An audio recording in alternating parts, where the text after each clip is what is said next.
Duality links type 1 string theory with heterotic SL32 theory, which then gives insights into non-perturbative string dynamics, since strong couplings are useful for non-perturbative studies and weak ones for perturbative. The other S and T dualities are shown on screen.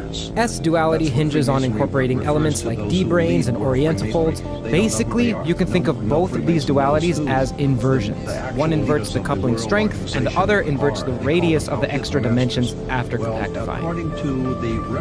Heterotic strings.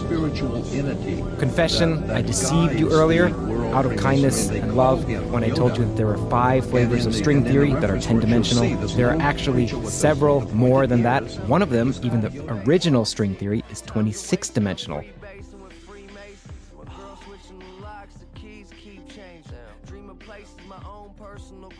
Interactions between them.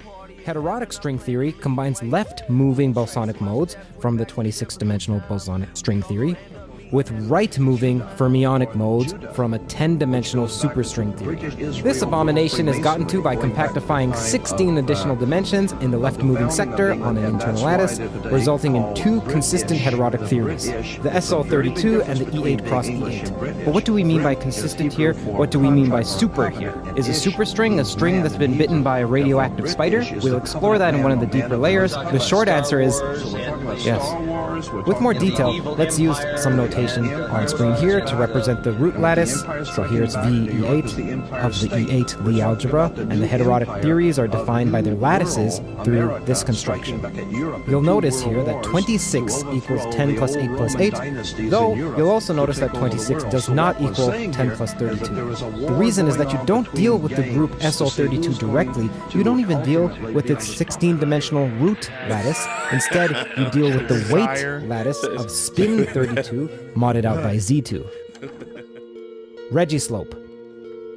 The Registlope, denoted by A prime, is a fundamental parameter in string theory that relates the mass squared of a string to its angular momentum J through the linear Regi trajectory written on screen.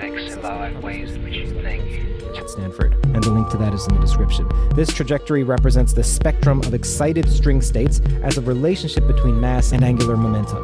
Personally, I think that the word trajectory is misleading since it implies that something is moving through space, but rather this is a plot of an observed pattern of quantum numbers.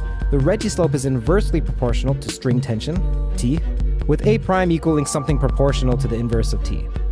For those quantum field theorists interested in scattering amplitudes, the Regi trajectory comes from the analytic continuation of the amplitude into the complex angular momentum plane, where the physical region corresponds to the poles of the amplitude. This means considering angular momentum as a complex number, rather than just an integer or a half integer as a standard in quantum mechanics. By the way, you can also formulate the Registlope as the square of the string's length. And if you'd like a breakdown of natural units, I have a 2-hour lecture series breaking down this topic. Link is in the description. World sheet symmetry. The world sheet of a string is the 2-dimensional surface that a string sweeps out in space-time shown on screen here.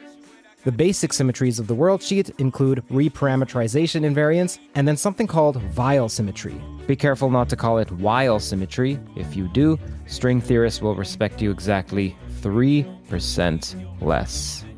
Reparameterization invariance means you can choose whichever coordinates you like on the world sheet and it won't affect the physical predictions. Weyl symmetry is the